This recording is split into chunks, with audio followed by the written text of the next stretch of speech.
রাজশাহী বিভাগে হাম উপসর্গে প্রতি ১২ শিশুর মধ্যে একজনের মৃত্যু, বেশিরভাগের বয়স ৬ মাসের কম। চাঁপাইনবাবগঞ্জ, পাবনায় সংক্রমণের হার বেশি, সতর্ক থাকার পরামর্শ। মশার উপদ্রবে অতিষ্ঠ নগরবাসী, কাজে আসছে না মশক নিধনে সিটি কর্পোরেশনের নেয়া উদ্যোগ, কার্যকর ব্যবস্থা নেয়ার দাবি রাজশাহী সিটির। ২০ এপ্রিল যাত্রা শুরু হচ্ছে বগুড়া সিটি কর্পোরেশনের, উদ্বোধন করবেন প্রধানমন্ত্রী তারেক রহমান। সফরের প্রস্তুতি নিয়ে বৈঠক, চালু হচ্ছে বার সমিতির নবনির্মিত ভবন। এবং কুরবানি সামনে রেখে গবাদি পশুর পরিচর্যায় ব্যস্ত খামারি, লালন পালনে বাড়তি খরচে লোকসানের শঙ্কায় নাটোরের খামারিরা, ভালো দাম পাওয়ার আশ্বাস প্রাণী সম্পদের।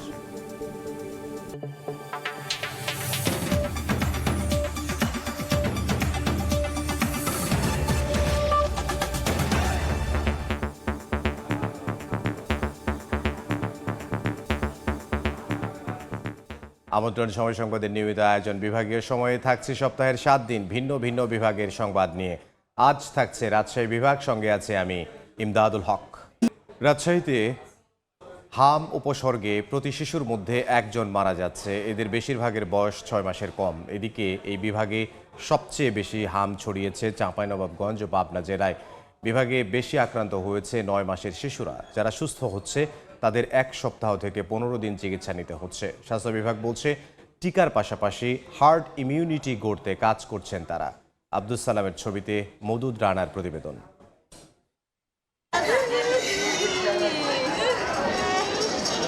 দুবার টিকা নিয়েছে, তারপরও দিন চারেক আগে হামের উপসর্গ নিয়ে রাজশাহী মেডিকেল কলেজ হাসপাতালে ভর্তি হয়েছে চুয়াডাঙ্গার 6 বছরের আফরিন। বুধবার দুপুরে একেবারেই নিস্তেজ হয়ে পড়ে শিশুটি। চিকিৎসক জানায় অবস্থা সংকটাপন্ন।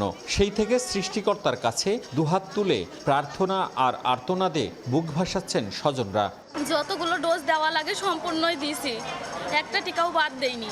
রাজশাহী গোদাগাড়ির 1 বছরের শিশু মেহজাবিন 15 দিন ধরে ভর্তি। পুরো সময়টা নাকে নল দিয়ে দেয়া হচ্ছে অক্সিজেন। রোগীর স্বজনরা জানিয়েছে শুরুতে বেশিরভাগ শিশুর জ্বর ও শ্বাসকষ্ট হচ্ছে, শরীরে লালচে র্যাশ। অনেক রোগীর ক্ষেত্রে জ্বর থাকছে মাস জুড়ে, ক্ষেত্রবিশেষে হচ্ছে ডায়রিয়া ও বমি। 24 ঘন্টা অক্সিজেন চলে। ফুসফুসের সমস্যা, 2 দিন আগে 24 ঘন্টা জ্বর থাকতো, এখন জ্বর নাই ওরকম। আমার বাচ্চা যখন হাম বের হয় চোখ লাল হয়ে একবারে বন্ধ হয়ে গেছিল, তাকাতেই পারলো না। গায়েও ফুসকুড়ি বের হয়েছিল, জ্বর ছিল 100 উপরে।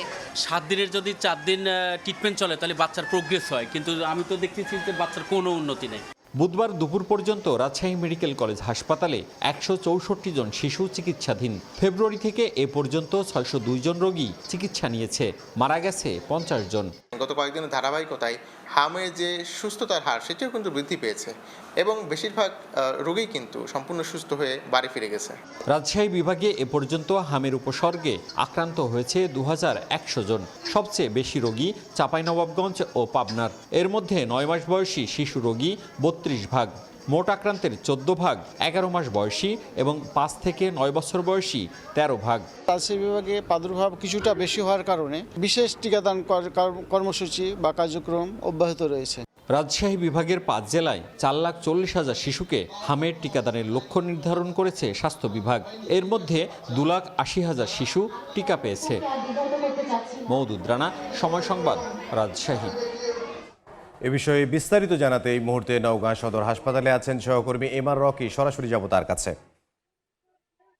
এপ্রিলের শুরুতে এই অঞ্চলে প্রথম হাম সংক্রমণের বিষয়টি উঠে আসে এবং পরবর্তীতে আমরা লক্ষ্য করছিলাম জেলার সাপাহার, পোরশা, নিয়ামতপুর এই 3টি উপজেলাতেই বেশিরভাগ হামের উপসর্গ নিয়ে বিভিন্ন হাসপাতালগুলোতে অনেকেই ভর্তি হচ্ছিলেন এবং এই 3টি উপজেলায় প্রথমে ধরা পড়ে হামের উপসর্গ নিয়ে 245 জন রোগী এই উপসর্গ নিয়ে হাসপাতালগুলোতে ভর্তি হয়েছিলেন। এর মধ্যে শনাক্ত করেছিলেন স্থানীয় স্বাস্থ্য বিভাগ 15 জনকে, যারা এখনো চিকিৎসা নিচ্ছেন। এবং হামের এই অঞ্চলের আসলে টিকা দানের যে প্রক্রিয়াটি তা অনেকটাই ঘাটতি থাকার প্রভাবের এই হামের সংক্রমণের কথা বলছেন। পাশাপাশি আবহাওয়াজনিত বিষয়টি কিন্তু স্বাস্থ্য বিভাগের পক্ষ থেকে জানানো হয়েছে এবং এখানে স্বাস্থ্য বিভাগের পক্ষ থেকে যে বিষয়টি বলা হয়েছে, যারা এই হামের উপসর্গ বা হামের জন্য যে সেই লক্ষণগুলো দেখার সাথে সাথে তারা আসলে হাসপাতালগুলোতে আসার পরামর্শ দিচ্ছেন। শিশুদের জ্বর এবং শরীরে বিভিন্ন রোগের যে দানাবাঁধা, এছাড়া ছোঁয়াচে হওয়ার কারণে এটাকে আসলে সতর্কতার মাধ্যমে মোকাবেলার কথাই তারা জানিয়েছেন। জেলা স্বাস্থ্য বিভাগের পক্ষ থেকে আরেকটি বিষয় জানানো হয়েছে, এই পরিস্থিতিতে হাম নিয়ন্ত্রণের জন্য তারা কিন্তু বেশ কিছু পদক্ষেপ নিয়েছেন এবং এই আগামী 20 এপ্রিল থেকে নতুন করে 2,60,700 জনকে কিন্তু এই টিকাদানের আওতায় একটি কর্মসূচি নেওয়া হয়েছে। 20 এপ্রিলের থেকে শুরু হবে এবং এটা 11 মে পর্যন্ত চলবে। 6 মাস বয়সী থেকে 5 বছর শিশুকে এই টিকার আওতায় নেওয়ার জন্য তারা এই কার্যক্রমটি শুরু করেছেন। এবং প্রাথমিকভাবে আসলে চিকিৎসকদের দিক থেকে যে বিষয়টি বলা হচ্ছে যে হামের যে উপসর্গগুলো প্রথম দিকে দেখা যাচ্ছে, এই উপসর্গ নিয়ে যারাই আসছেন হাসপাতালে তাদেরকে একটা আইসোলেশনে নেওয়া হচ্ছে, আলাদাভাবে তাদেরকে একটা ঘরে রাখা হচ্ছে। পাশাপাশি নিবিড় পর্যবেক্ষণের পর তাদের যে চিকিৎসা ব্যবস্থা সেটি তারা দেওয়ার কথা বলছেন। তবে জেলায় হঠাৎ করে একদিকে তাপমাত্রার তারতম্য তৈরি হয়েছে, বাড়তি রোগীর ঢল, জ্বর, সর্দি, নিউমোনিয়া, পেটের পীড়া তৈরি রোগের প্রকোপটা বেড়েছে। সেই সাথে হামের উপসর্গের এই জাতীয় রোগের কারণে কিছুটা সাধারণ মানুষের ভিতরে এক ধরনের শঙ্কা, উদ্বেগ এবং উৎকণ্ঠা আমরা লক্ষ্য করছিলাম। এক্ষেত্রে আসলে স্বাস্থ্য বিভাগের বার্তা হচ্ছে রোগের প্রাথমিক লক্ষণ দেখার সঙ্গে সঙ্গে যেন হাসপাতালগুলোতে তারা এই প্রথম চিকিৎসা নেয় এবং হাসপাতালে যায়। এই ছিল সার্বিক নওগাঁয় হামের উপসর্গ বা হাম রোগের খবর আমার কাছে। নওগাঁ থেকে সহকর্মী এমআর রকি। রাজশাহীতে মশার উপদ্রবে অতিষ্ঠ নগরবাসী। তাদের অভিযোগ, মশক নিধনে সিটি কর্পোরেশনের নেওয়া উদ্যোগ কোনো কাজে আসছে না। যদিও সিটি কর্পোরেশনের প্রশাসক বলছেন মশক নিধনে নেওয়া হচ্ছে কার্যকর ব্যবস্থা। আব্দুস সালামের তোলা ছবিতে বিস্তারিত সাইফুর রহমান রকির প্রতিবেদনে। রাজশাহীতে হঠাৎ করে বেড়ে গেছে মশার উপদ্রব। শুধু রাতের বেলা নয়, দিনেও মশার কামড় থেকে রেহাই পেতে ঘরে মশারি টাঙিয়ে রাখছেন অনেকে। মশা তাড়াতে কয়েল, অ্যারোসল ও ইলেকট্রিক ব্যাট ব্যবহার করেও মিলছে না প্রতিকার। নগরবাসীর অভিযোগ, কাজের গতি কমে যাওয়ায় আবারও বেড়েছে মশার উপদ্রব। মশারি টাঙানোর পরেও তারপর আপনার ব্যাট ব্যবহার করি, কি কয়েল জ্বালাই, তারপরে মশা কমে না। মশার উপদ্রব আগে যাচ্ছিল, এখন দিন দিন বৃদ্ধি পেয়েছে। বিষ দিতে আসে, ওখান থেকে ওদিক থেকে একটু দিয়ে চলে গেছে, আমাদের দিকে আসেনি। সিটি কর্পোরেশনের প্রধান পরিচ্ছন্ন কর্মকর্তা বলেন, মশার প্রজনন মৌসুম হওয়ায় জনসাধারণের ভোগান্তি বেড়েছে দ্বিগুণ। মশা উৎপন্ন হওয়ার জন্য এটা হলো সবচেয়ে বেস্ট সময় মশার কি বলবো যে প্রজনন মৌসুম বা এটার বংশবৃদ্ধির জন্য, যে 28 থেকে 32 ডিগ্রি টেম্পারেচার থাকে, যেটার জন্য মশার জন্য খুব ভালো হয়। জনদুর্ভোগের কথা স্বীকার করে দ্রুত কার্যকর পদক্ষেপ নেয়ার আশ্বাস সিটি প্রশাসকের। বর্ষা মৌসুম কিছুদিন পরে আসবে, আমাদের ইচ্ছা আছে যেন আমরা এটি সুন্দরভাবে ড্রেনগুলো বিশেষ করে পরিষ্কার করে সেটি যেন জলাবদ্ধতা কোনো ওয়ার্ডে না থাকে, সেটি আমি পরিকল্পনা হাতে নিয়েছি। প্রতি বছর মশক নিধনে সিটি কর্পোরেশনের ব্যয় হয় প্রায় 1.5 কোটি টাকারও বেশি। সাইফুর রহমান রকি, সময় সংবাদ, রাজশাহী। এ বিষয়ে আলোচনার জন্য এই মুহূর্তে রাজশাহী সিটি কর্পোরেশনে আছেন সহকর্মী সাইফুর রহমান রকি, তার সঙ্গে আছেন প্রতিষ্ঠানটির মনিটরিং মশক কর্মকর্তা সৈয়দ জুবায়ের হোসেন মুন। সরাসরি যাব সেই আলোচনায়। গেল 1 মাস ধরে রাজশাহী সিটি কর্পোরেশন এলাকায় এত বেশি মশার উপদ্রব বেড়েছে, সাধারণ নগরবাসী এতে চরম ভোগান্তির মধ্যে পড়েছেন এবং নানা ধরনের জিনিস ব্যবহার করেও আসলে এখান থেকে তারা কোনো ধরনের মুক্তি মিলছে না। বিশেষ করে ইলেকট্রিক ব্যাড, অনেকে অ্যারোসল, কয়েল ব্যবহার করছেন, তারপরেও কিন্তু মশার হাত থেকে তারা রেহাই পাচ্ছেন না। আসলে এই বিষয়ে আমরা কথা বলতে রাজশাহী সিটি কর্পোরেশনের মশক কর্মকর্তা সৈয়দ জুবায়ের হোসেন মুনের সঙ্গে একটু যুক্ত হচ্ছি।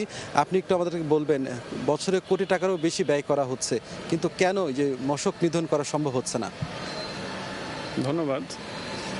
আসলে কথা সত্য, আমরা কোটি টাকা ব্যয় করছি, কিন্তু এরই পরিপ্রেক্ষিতে আমরা সারা বছর ধরে আমাদের কার্যক্রমটা পরিচালনা করছি। আমাদের কার্যক্রম মূলত ওয়ার্ড এবং কেন্দ্রীয় পর্যায়ে হয়ে থাকে। আমরা প্রতিনিয়ত বছরের প্রতিটা সপ্তাহ জুড়ে আমাদের ব্লক আছে প্রতিটা ওয়ার্ডে, এবং আমাদের কেন্দ্রতেও নিজস্ব ব্লক অনুযায়ী কাজ করে থাকি। এর পরিপ্রেক্ষিতে আমরা ড্রেনের আগাছা পরিষ্কার, আশেপাশে যে আগাছা হয় সেটাও পরিষ্কার করি, সাথে ড্রেনে যে ময়লা আমরা জনগণ ফেলছি প্রতিনিয়ত সেটাও পরিষ্কার করে আমরা লার্ভিসাইড স্প্রে করে থাকি, যেটাই মশা নিধনের জন্য মূল কাজ আর কি। এটা আমরা সারা বছর করে থাকি। এর পরিপ্রেক্ষিতে আমরা সারা বছরই ভালো থাকি, কিন্তু ফেব্রুয়ারি থেকে এপ্রিলের শেষ পর্যন্ত মশার একটা ব্রিডিং পিরিয়ড। আপনারা সবাই জানেন এ বিষয়ে। এই সময় মশার উৎপত্তি প্রচুর পরিমাণে বেড়ে যায়, যেটা আসলে কন্ট্রোল করা অনেকটা কঠিন হয়ে পড়ে। কিন্তু আপনারা তো জানেন যে এটা মশার প্রজনন মৌসুম। এই প্রজনন মৌসুমকে সামনে রেখে আপনাদের সিটি কর্পোরেশনের তো বাড়তি একটা ব্যবস্থা নেওয়া উচিত, সেটা কি আসলে আপনারা নিচ্ছেন কিনা? ধন্যবাদ। আমরা আমাদের মাননীয় প্রশাসক মহোদয়ের নির্দেশনায় অলরেডি একটা ফগিং কার্যক্রম চলমান আছে। এই ফগিং কার্যক্রমটা গতকাল শেষ হবে এবং আমরা অলরেডি 30টা ওয়ার্ডে 2 সাইকেল ফগিং শেষ করেছি এবং কেন্দ্রীয় পর্যায়েও ফগিং শেষ করেছি এবং আশা করছি ফগিং আগামীকাল শেষ হবে এবং পরবর্তী নির্দেশনা পেলে প্রশাসক মহোদয়ের নির্দেশনায় আমরা হয়তো আবার ফগিং কার্যক্রম শুরু করব। এছাড়াও আমরা বিভিন্ন ক্রাশ প্রোগ্রাম করছি ওয়ার্ড জুড়ে, আমরা লার্ভিসাইড স্প্রে করছি। আমাদের রেগুলার যে কাজ আমরা মেনটেন করে চলেছি। আশা করছি মশার উপদ্রব অনেকটাই কমে এসছে এবং সামনে জনগণ সেটার ফল পাবে ইনশাল্লাহ। কিন্তু নগরবাসীর অভিযোগ যে আসলে এই যে কার্যক্রম যেটির কথা বলছেন মশক নিধন কার্যক্রম, এটি জোরে সোরে শুরু হলেও পরে কিন্তু এটার যে কার্যক্রম এটা কিন্তু অনেকটা আসলে গতি হারিয়েছে, যে কারণে মশার উপদ্রব আবারও অনেকটাই বেড়েছে। এটা নিয়ে আসলে কিছু বলবেন কিনা? না, কার্যক্রমের কোনো গতি হারায়নি। আমরা প্রতিনিয়ত কাজ করে চলেছি মাননীয় প্রশাসক মহোদয়ের নির্দেশনা অনুযায়ী এবং এই কার্যক্রম আরও বেগবান হচ্ছে। উনি ড্রেনগুলোর উপরে প্রচণ্ড নজর দিয়েছেন যেন পানির গতি ঠিক থাকে। আপনারা জানেন পানির গতি যদি ঠিক থাকে ড্রেনে, তাহলে লার্ভাগুলো জন্ম হয় না এবং মশার জন্ম হয় না। আমরা এই অনুযায়ী কাজ করে চলেছি। ড্রেনগুলো থেকে আমরা প্রতিনিয়ত কাদা উত্তোলন করছি, যেখানে বাধা আছে ড্রেনগুলো সেগুলো নিঃসরণ করার চেষ্টা করছি। আপনারা এটা এখন আসলে মশার ব্রিডিং পিরিয়ড, মশা বাড়ছে, এই জন্য আসলে জনগণ এগুলো অনুভব করতে পারছে না, কিন্তু আমরা আসলে অন্যান্য শহর থেকে অনেকটাই ভালো আছি। আপনারা এটা প্র্যাকটিক্যালি গিয়েও দেখতে পারবেন। আবার অনেক পরিষ্কার পরিচ্ছন্ন কার্যক্রমেও ধীরগতি, এমন অভিযোগও কিন্তু নগরবাসীর আছে। আসলে আপনারা জানেন বিগত বেশ কিছু প্রশাসক পরিবর্তন হয়েছে। এখন আমরা একজন প্রশাসকের আন্ডারে আছি। ওনার কার্যক্রমে আপনারা সবাই দেখেছেন উনি কতটা ডাইনামিক এবং আমি আশা করি উনি এগুলো কার্যক্রম যেন আর ভেঙে না পড়ে, আরও ভালো করে আমরা করতে পারি। এর জন্য অলরেডি তিনি বেশ কিছু পদক্ষেপ নিয়েছেন, যেগুলো আমাদের দরকার সেগুলো তিনি অলরেডি নিয়ে আসানোর চেষ্টা করছেন। ধন্যবাদ। আমাদের সঙ্গে এতক্ষণ আপনারা দেখলেন যে যুক্ত ছিল রাজশাহী সিটি কর্পোরেশনের মশক কর্মকর্তা সৈয়দ জুবায়ের হোসেন মুন। আপনাকে ধন্যবাদ মুন ভাই। আপনারা চেষ্টা করছেন মশক নিধনে যাতে কার্যক্রম পদক্ষেপ নেওয়া যায়। আমরাও চাই যে দ্রুত মশক নিধনে নগরবাসী একটা কার্যকর ভূমিকা দেখবে এবং মশার উপদ্রব থেকে অনেকটাই রেহাই পাবে নগরবাসী। তো এই ছিল আমার কাছে রাজশাহী সিটি কর্পোরেশনের সামনে থেকে সর্বশেষ। রাজশাহী থেকে সহকর্মী সাইফুর রহমান রকি এবং তার সঙ্গে ছিলেন একজন অতিথি। বিভাগীয় সময় আরও থাকছে। নওগাঁর মানহীন ক্লিনিক ও ডায়াগনস্টিক সেন্টারগুলো যেন রোগী ধরার ফাঁদ, বেশিরভাগেরই নেই বৈধতা। অপচিকিৎসায় ঝরছে অনেকের প্রাণ, অভিযানেও হচ্ছে না কাজ। 20 এপ্রিল যাত্রা শুরু হচ্ছে বগুড়া সিটি কর্পোরেশনের। উদ্বোধন করবেন প্রধানমন্ত্রী তারেক রহমান। সকালে স্থানীয় সার্কিট হাউজে জেলা ও পুলিশ প্রশাসনের কর্মকর্তা ও বিএনপির নেতাদের সঙ্গে বৈঠক করেন প্রধানমন্ত্রীর অতিরিক্ত প্রেস সচিব আতিকুর রহমান রুমন এবং প্রতিমন্ত্রী মীর শাহে আলম। পরে জনসভাস্থল ও জর্জ কোর্ট এলাকা পরিদর্শন করেন তারা। জানান প্রধানমন্ত্রী বগুড়ায় পৌঁছে জর্জ কোর্টে অনলাইনে বেল বন্ড প্রদান কার্যক্রম এবং বার সমিতির নবনির্মিত ভবন উদ্বোধন করবেন। এরপর বগুড়া পৌরসভাকে সিটি কর্পোরেশন হিসেবে ঘোষণা দেবেন। এরপর গাবতলীর বাগবাড়িতে গিয়ে ফ্যামিলি কার্ড বিতরণ, খাল খনন কর্মসূচির উদ্বোধন করার কথা রয়েছে। বিকেল 3টায় শহরের আলতাফুন্নেসা খেলার মাঠে বিএনপি আয়োজিত জনসভায় যোগ দেবেন প্রধানমন্ত্রী। নিরাপত্তার বিভাগটা আমরা উপরেই বগুড়া স্থানীয় প্রশাসন এবং বিএনপি নেতৃবৃন্দ এবং সাবেক এমপি বর্তমান এমপিদের নিয়ে মাননীয় প্রতিমন্ত্রীকে নিয়ে আমরা মোটামুটি ফাইনাল করেছি। প্রাথমিকভাবে এই কর্মসূচি চূড়ান্ত হয়েছে। এটি প্লাস মাইনাস কম বেশি হতে পারে, যদি হয় আপনারা যে কোনো সময় প্রশাসন বা আমাদের মাধ্যমে আবার জানতে পারবেন। নওগাঁর বিভিন্ন বেসরকারি স্বাস্থ্যকেন্দ্রে চিকিৎসা সেবায় নানা অনিয়মের অভিযোগ উঠেছে। ভুক্তভোগীদের দাবি শহরের অলিগলিতে গড়ে ওঠা মানহীন ক্লিনিক ও ডায়াগনস্টিক সেন্টারগুলো এক একটি রোগী ধরার ফাঁদ হিসেবে পরিণত হয়েছে। অপচিকিৎসায় ঝরছে অনেকের প্রাণও। হিসেব বলছে জেলায় 295টি বেসরকারি চিকিৎসা কেন্দ্রের মধ্যে বৈধ মাত্র 7টি। এবার রকি জানাচ্ছেন বিস্তারিত, ছবি তুলেছেন রকিবুল ইসলাম। রঙিন সাইনবোর্ড, চটকদার বিজ্ঞাপন আর স্বাস্থ্যসেবার বাহারি অফার দেখে মনে হতে পারে নওগাঁয় যেন ক্লিনিক আর ডায়াগনস্টিক সেন্টারের হাট বসেছে। জেলা সদর থেকে শুরু করে তৃণমূলের অলিগলি, এমনকি আবাসিক এলাকাও এখন তথাকথিত স্বাস্থ্য কেন্দ্র। সরকারি হাসপাতালগুলোকে ঘিরে মূলত অধিক মুনাফার আশায় ব্যাঙের ছাতার মতো গড়ে উঠেছে এসব প্রতিষ্ঠান। স্থানীয়দের অভিযোগ, সেবার নামে এসব প্রতিষ্ঠান রীতিমতো আতঙ্ক সৃষ্টি করছে। গত ৮ এপ্রিল শহরের মেট্রো হাসপাতালে অস্ত্রোপচারের পর পেটে গজ রেখে দেওয়ায় রাহিয়া মনি নামের এক প্রসূতির করুণ মৃত্যু হয়। শহরের বিভিন্ন জায়গায় বাসাবাড়ি ভাড়া নিয়ে গড়ে উঠছে সব প্রতিষ্ঠান। বাহারি নাম আর চটকদার বিজ্ঞাপনে কাছে টানছে রোগীদের। স্বাস্থ্য বিভাগ বলছে জেলায় 292টি ক্লিনিক এবং ডায়াগনস্টিক সেন্টার রয়েছে, যার মধ্যে 19টি ক্লিনিক এবং 40টি ডায়াগনস্টিকের বৈধতা রয়েছে। মানহীন এসব ক্লিনিক ডায়াগনস্টিক সেন্টারে হর হামেশায় রোগীরা প্রতারিত হচ্ছে। বেসরকারীকরণ প্রক্রিয়ার মধ্য দিয়ে চিকিৎসাকে ব্যবসা করার সুযোগ করে দেওয়ার কারণে আজকে সর্বত্র এই সংকটটা তৈরি হচ্ছে। হাসপাতাল থেকে রোগীদেরকে এমন এমন ক্লিনিকে নিয়ে যাচ্ছে, ইভেন সেই ক্লিনিকগুলোর কোনো সার্টিফিকেশন নাই। 120টা হাসপাতাল আছে, 70টা লাইসেন্স নাই। এটা কিভাবে চলে?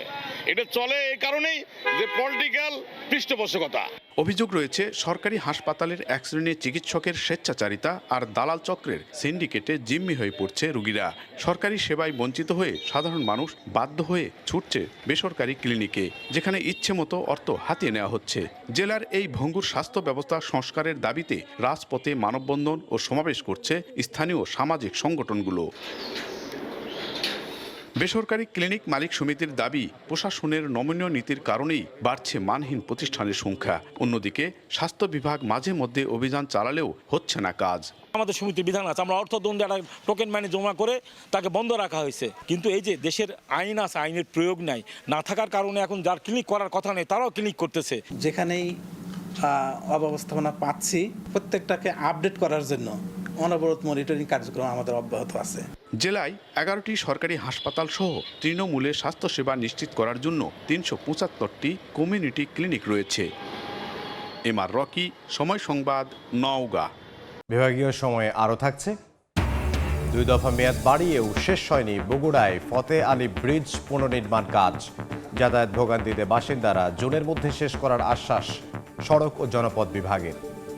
জ্বালানির অভাবে বন্ধ পাবনার যমুনা নদী পাড়ের স্পিডবোট ঘাট, চলছে না দ্রুতগতির নৌযান। এতে বেকার দিন কাটাচ্ছেন বোট চালক ও শ্রমিকরা। প্রতিদিন জ্বালানি হিসেবে পেট্রোলের প্রয়োজন হয় অন্তত 1000 লিটার, কিন্তু বর্তমানে সরবরাহ প্রায় শূন্য। দ্রুত সংকট নিরসনের দাবি সংশ্লিষ্টদের। আসিফ মাহমুদের ছবিতে সবুজ মোল্লার রিপোর্ট। যাত্রীর অপেক্ষায় নয়, নদী পারে বাঁধা স্পিড বোটগুলো জ্বালানির অভাবে চলছে না। এক সময় যেখানে ছিল চালক ও যাত্রীদের হাঁকডাক, সেখানে এখন শুধুই নিস্তবতা। এটি পাবনার কাজিরহাট এলাকায় যমুনা নদী পাড়ের স্পিডবোট ঘাটের চিত্র। পাবনা ঢাকা যাতায়াতের সহজ পথ কাজিরহাট আরিচা নৌপথ, যেখানে 15 থেকে 20 মিনিটের মধ্যেই যমুনা নদী পাড়ি দিয়ে 3.5 ঘন্টায় পাবনা থেকে রাজধানী ঢাকায় যাতায়াত করা যায়। কিন্তু জ্বালানি তেলের সংকটের কারণে ঘাটে নোঙর করে আছে অধিকাংশ দ্রুতগতির নৌযান। কর্মহীন হয়ে পড়েছেন এ পেশার সঙ্গে সংশ্লিষ্টরা। টিকিট নিয়েছি, কিন্তু এখন কখন বোট ছাড়বে সবকিছু অনিশ্চয়তার মধ্যে ভুগতেছি। ঘন্টার পর ঘন্টা অপেক্ষা করতে হয়, স্পিড বোট পাওয়া যায় না, স্পিড বোট সময় মতো ছাড়ে না। এদেরকে জিজ্ঞেস করলে আসলে তেল সংকটের কথা বলে। কাউন্টারের থেকে বললো যে টিকিট নাই, তেল নাই, নাকি বন্ধ করে দিয়েছে। এখন বাচ্চাকে নিয়ে যাব ঢাকা, বাচ্চাকে ডক্টর দেখাইতে হবে। তেল মেনে বোট নিয়ে যাইতে পারি না। আগে মারতাম 3 টিপ 4 টিপ, এখন 1 টিপই মারতে পারি না। পাম্প মালিকরা আমাদের কোনো রকমও হেল্প করে না। টিউনো স্যার 3 দিন 4 দিন পর পর আসে তেল দেয়, আমরা ওই তেলেই 3-4 দিন চালাই। ইতিমধ্যে প্রতিকার চেয়ে জেলা প্রশাসকের কাছে লিখিত অভিযোগ দিয়েছেন ইউএনও। বরাদ্দ চেয়ে মন্ত্রণালয়ে চিঠি দিয়েছেন জেলা প্রশাসক। যে পরিমাণ তেল তারা বরাদ্দ পায়, তাদের এটা সংকটের কারণে সব তেল সরবরাহ করতে তাদের সমস্যার সম্মুখীন হয়। বরাদ্দর পরিমাণ বৃদ্ধি করলে এই সমস্যার সংকট হয়তো কেটে যাবে। আমরা চিঠি পাঠানোর ব্যবস্থা করছি। ঘাটের অর্ধশতাধিক স্পিড বোটে প্রতিদিন জ্বালানি হিসাবে পেট্রোলের প্রয়োজন হয় অন্তত 1000 লিটার। সবুজ মোল্লা, সময় সংবাদ, পাবনা। বগুড়ায় ফতে আলী ব্রিজ পুনর্নির্মাণ প্রকল্পের মেয়াদ 2 দফা বৃদ্ধি করার পরও পেরিয়ে গেছে আরও 10 মাস। তবে এখনও বাকি রেলিং সহ অবকাঠামোর বড় একটি অংশের নির্মাণ। বাড়ছে জনভোগান্তি, ঘটছে ছোট বড় দুর্ঘটনা। সেতুর বাকি থাকা কাজ চলতি বছরের জুনের মধ্যে শেষ করার আশ্বাস দিয়েছে সড়ক ও জনপথ বিভাগ। শাহাদুল ইসলামের ক্যামেরায় আব্দুল আওয়ালের রিপোর্ট। সেতুর নির্মাণ কাজ শেষ করার প্রস্তাবিত সময়সীমা দ্বিতীয় দফা শেষ হয়েছে 10 মাস আগে, তবে এখনো শেষ হয়নি পুরো কাজ। 2018 সালে পরিত্যক্ত ঘোষণার পর করতোয়া নদীর উপর বগুড়া শহরে গুরুত্বপূর্ণ ফতে আলী সেতুর পুনর্নির্মাণ কাজ শুরু করে ঠিকাদারি প্রতিষ্ঠান মাহফুজ খান লিমিটেড। সড়ক ও জনপথ বিভাগের রংপুর জোনের অধীনে বাস্তবায়নাধীন প্রকল্পটির নির্মাণ কাজ প্রথম দফায় শুরু হয় 2022 সালের সেপ্টেম্বরে। কার্যাদেশ অনুযায়ী 2024 সালের মে মাসে নির্মাণ কাজ শেষ হওয়ার কথা ছিল, তবে পুরো প্রকল্প শেষ না হওয়ায় মেয়াদ প্রথম দফায় 2025 সালের জানুয়ারি ও পরে জুন পর্যন্ত বাড়ানো হয়। সেই সময়সীমা পার হলেও এখনো অসম্পূর্ণ সেতুর রেলিং সহ অবকাঠামোর বড় একটি অংশের নির্মাণ কাজ। এতে বাড়ছে জনভোগান্তি, ঘটছে প্রাণহানি সহ ছোট বড় দুর্ঘটনা। মেলা দিন আগের থেকে কাজ করিচ্ছে, কিন্তু কাম তো এখনো শেষ হয়নি, আরো কাম অনেক বাকি আছে। এই কামগুলো তাড়াতাড়ি হলে মানুষের জন্য আরো সুবিধা হয়। কিছুদিন আগে একটা ফকির পরে মরে গেছে, এখান থেকে ফকির বসে পরে মরে গেছে, তারপর বাস দিয়েছে, সেই বাস দেওয়া হয়। এখানে সারাক্ষণেই বগুড়া শহরের লোক বাইরে যায়, বাইরে থেকে আবার এখানে আসে, এবং বগুড়া একটা মূল কেন্দ্রবিন্দু, যার কারণে এখানে এই ব্রিজের দ্রুত কাজগুলো নিষ্পন্ন করা উচিত। বাঁশের ঘেরা দেওয়া আছে, এত নিরাপত্তা নেই, তাই না কি? এই জন্য জরুরি ভিত্তিতে কাজটা কমপ্লিট হওয়ার কথা। সড়ক ও জনপথ বিভাগ বলছে প্রকল্পের অগ্রগতি প্রায় 87%। সড়ক ও জনপথ বিভাগ বলছে প্রকল্পের অগ্রগতি প্রায় 87%। আগামী জুনে শেষ হবে পুরো প্রকল্প। এই পর্যন্ত আর্থিক অগ্রগতি হচ্ছে মাত্র 56%, ভৌত অগ্রগতি হচ্ছে 87%। আশা করি যে কাজগুলো আছে এখন সৌন্দর্যবর্ধন বা এইসব কাজগুলো বাকি আছে, এই কাজগুলো আমাদের আশা করি আমরা 2 মাসের মধ্যে শেষ করতে পারবো। 69 মিটার দৈর্ঘ্যের ফতে আলী সেতুর পুনর্নির্মাণে ব্যয় ধরা হয়েছে প্রায় 19 কোটি 83 লাখ টাকা। আব্দুল আউয়াল, সময় সংবাদ, বগুড়া। বিভাগীয় সময়ে আরও একবার। কোরবানির ঈদ সামনে রেখে গবাদি পশুর পরিচর্যায় ব্যস্ত খামারিরা। লালন পালনে বাড়তি খরচে লোকসানের শঙ্কায় নাটোরের খামারিরা। এ অবস্থায় ফিডের পরিবর্তে গরুরকে ঘাস জাতীয় খাবার দেওয়ার পরামর্শ জেলার প্রাণী সম্পদ কর্মকর্তার। আল মামুনের পাঠানো তথ্য, রোকনুজ্জামানের ছবিতে রিপোর্ট। নাটোর সদর উপজেলার ডাল সড়ক এলাকার গরুর খামারি রেকাত আলী 2015 সাল থেকে 600 কেজি থেকে 1200 কেজি ওজনের গরু উৎপাদন করছেন তিনি। তবে প্রথম 5 বছর লাভ করলেও 2020 সালে করোনার সময় থেকে তিনি লোকসান গুনছেন। সামনে যে অবস্থা দেখতেছি এখন বেচতে পারবো কিনা, যদি বেচতে পারি যে কোনো দামে বেচে দিয়ে আমি হলো অন্তকে এখান থেকে মুক্তি নিব। এমন পরিস্থিতি জেলার ছোট বড় প্রায় 18,000 গরুর খামার মালিকের। প্রতি বছরে গরুর খাবারের দাম বাড়লেও গরুর ন্যায্য দাম থেকে বঞ্চিত হন খামার মালিকরা। গম, ভুসি, খোল এগুলার অনেক দাম, যার কারণে আমরা লাভ উত্তোলন করতে পারতেছি না। যখন কুরবানি আসে তখনই খাবারের মূল্য বৃদ্ধি পেয়ে যায়। তবে জেলা প্রাণী সম্পদ বিভাগ বলছে এবার কোরবানির ঈদে বাইরের দেশ থেকে গরু আসার সম্ভাবনা না থাকায় ভালো দাম পাবেন খামারিরা। আমাদের ভারত থেকেও কোনো কিছু গরু টুরু আসবে না আমরা জানি, ভয়েরও কিছু নাই। গত বছরে যা হয়েছে এবার ইনশাল্লাহ তার চেয়ে আরো ভালো হবে মার্কেট। চলতি বছর নাটোরে কোরবানির জন্য পালন করা হয়েছে প্রায় 1,20,000 গরু। সময় সংবাদ, নাটোর। বিভাগীয় সময়ে আরও একবার। চাঁপাইনবাবগঞ্জের সীমান্ত এলাকা থেকে মাদকসহ একজনকে আটক করা হয়েছে। গত রাতে শিবগঞ্জের শাহবাজপুর সীমান্তে টহল দিচ্ছিল বিজিবির একটি দল। এ সময় পিরোজপুর এলাকায় একটি প্রাইভেট কার দেখে সন্দেহ হয়। পরে তল্লাশি চালিয়ে 28 বোতল ফেন্সিডিল সহ চালককে আটক করা হয়। এছাড়া একই উপজেলার বালিয়াদিঘি গ্রামের একটি দিঘির পাড়ে পরিত্যক্ত অবস্থায় আরও 549 বোতল ভারতীয় ফেন্সিডিল উদ্ধার করা হয়। তবে ঘটনায় কাউকে আটক করা যায়নি। বিভাগীয় সময়ে আগামীকাল থাকবো রাজশাহী বিভাগের আয়োজন নিয়ে। এরপর আন্তর্জাতিক সময় নিয়ে ফিরছি কিছুক্ষণ পর। সঙ্গে থাকুন সময়।